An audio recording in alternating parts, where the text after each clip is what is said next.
अम्मा जी, अगर आप हमके बहू ना नौकरानी समझ के काम करवावतनी ना तो ई भूल मत करी।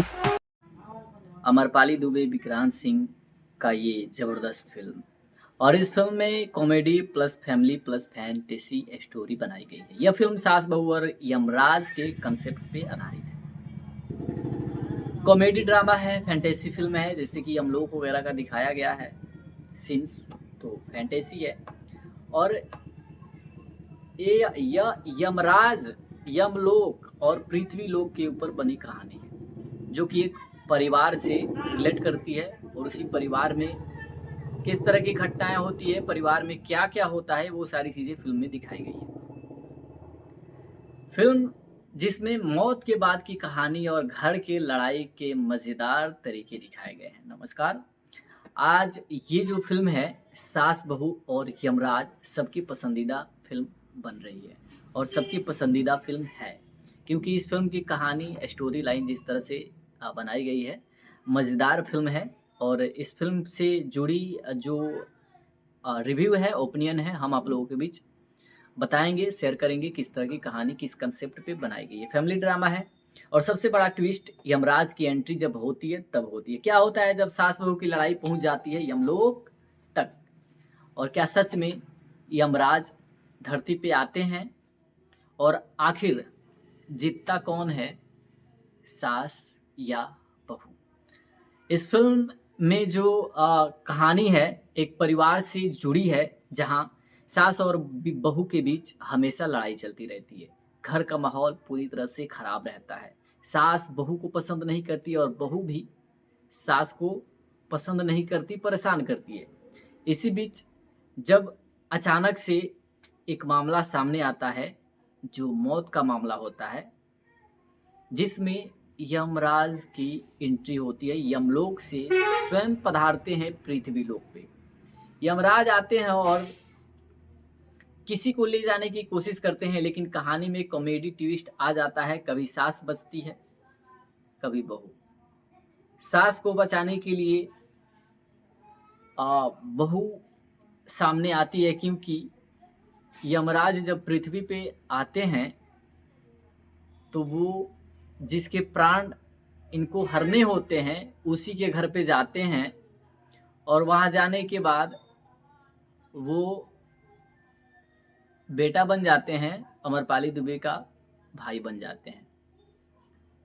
अब जो इस फिल्म में श्रद्धा नवल हैं, अमरपाली दुबे की सास, उसका बेटा बन जाते हैं। वो बेटा मान लेती है। पहले तो उन्हें झाड़ती है कि ये कोई यमलोक नहीं है जो यहाँ अपना शयन कक्ष ढूंढ रहे हैं। एक बिस्तर लगाया जाता है, उसी पे सोते हैं। और बेटा मानने के बाद अपने हाथों से खिलाती हैं, कपड़ा देती हैं पहनने के लिए, उनको सबसे परिचय करवाती हैं। अब इधर अमरपाली दुबे उन्हें भाई बना लेती हैं। रक्षाबंधन के दिन उनके हाथों में राखी बांध देती हैं। किसी का बेटा किसी का भाई बनने के बाद यमराज जो है पूरी तरह से कंफ्यूज हो जाते हैं, और यहाँ से फिल्म जो है एक अलग ही मोड़ लेती है, जो पूरी तरह से कॉमेडी ड्रामा की तरफ चली जाती है।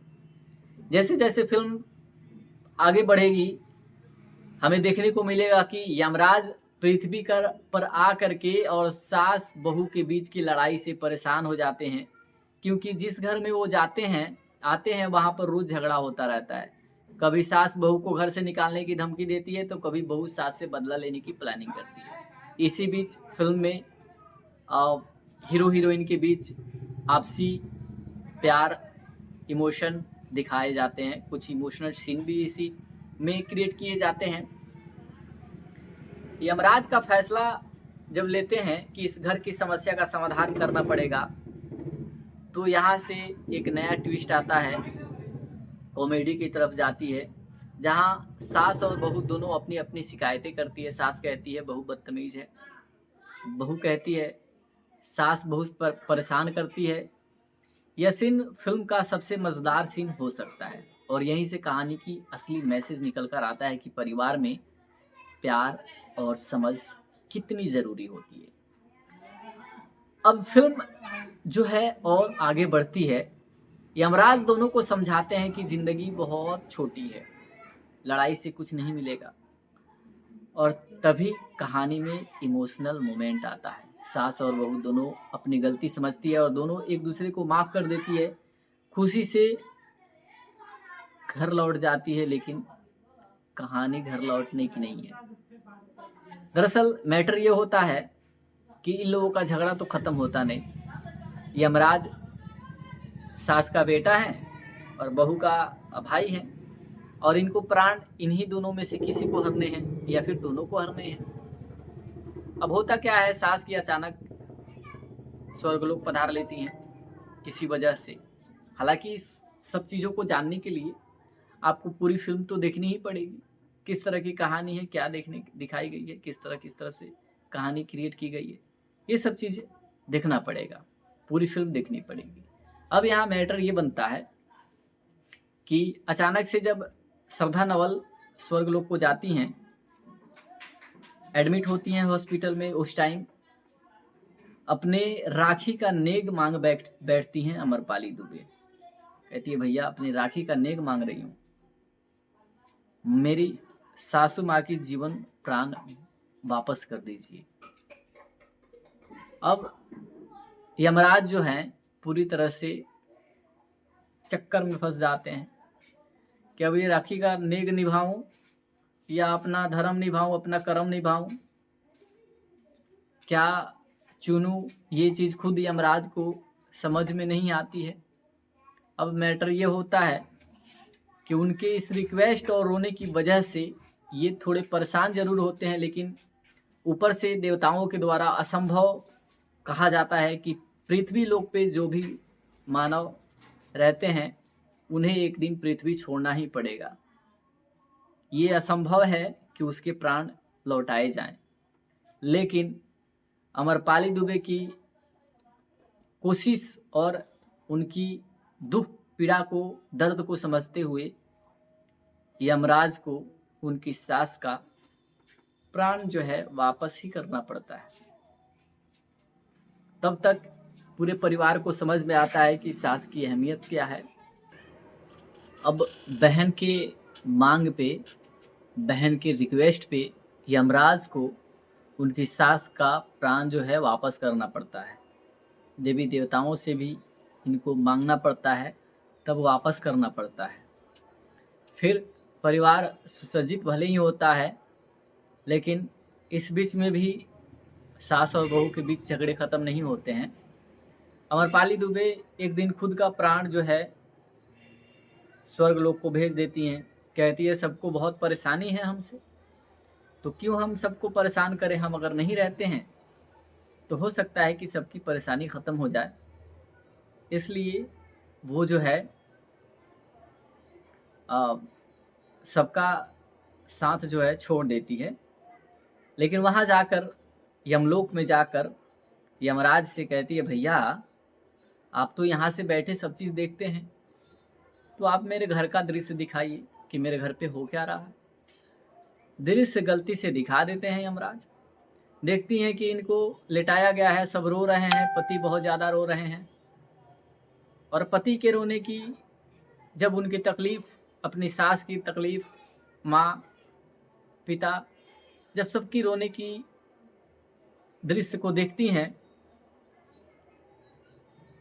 तब ये पूरी तरह से व्याकुल हो जाती हैं कि हमारे माँ बाप, हमारे पति, हमारी सास हमारे लिए इतना रो रही है और हम यहाँ हैं, हम यहाँ नहीं रह सकते। कहती है भैया आप मेरे प्राण तुरंत वापस कर दीजिए, मुझे पृथ्वी लोक जाना है, मुझे तुरंत पृथ्वी लोक भेजिए। कहते हैं कि देखो पृथ्वी लोक पे जाना असंभव है। जब इंसान पृथ्वी पे रहता है तो उसका मृत्यु जो है निश्चित है, लेकिन उसके बाद उसके प्राण वापस नहीं किए जा सकते। लेकिन अमरपाली दुबे भैया हैं यमराज जी, तो भैया बहन का बात कैसे टालेंगे। दाह संस्कार का समापन होने से पहले इनको उनके प्राण वापस करने ही पड़ते हैं। फिर सास को भी समझ आता है कि बहू कितनी इम्पोर्टेंट है हमारे लिए, पति को भी समझ आता है कि पत्नी कितनी इम्पोर्टेंट है हमारे लिए। सब एक दूसरे के रिश्ते को गहराई से समझ पाते हैं कि सबका होना परिवार में बहुत ज़रूरी है। आपसी लगाव बहुत इम्पोर्टेंट है। इस तरह से इस फिल्म को बनाई गई है। काफ़ी दिलचस्प और बहुत ही शानदार फिल्म है। पूरी फिल्म देखिएगा, बहुत ही इंटरेस्टिंग होने वाली है।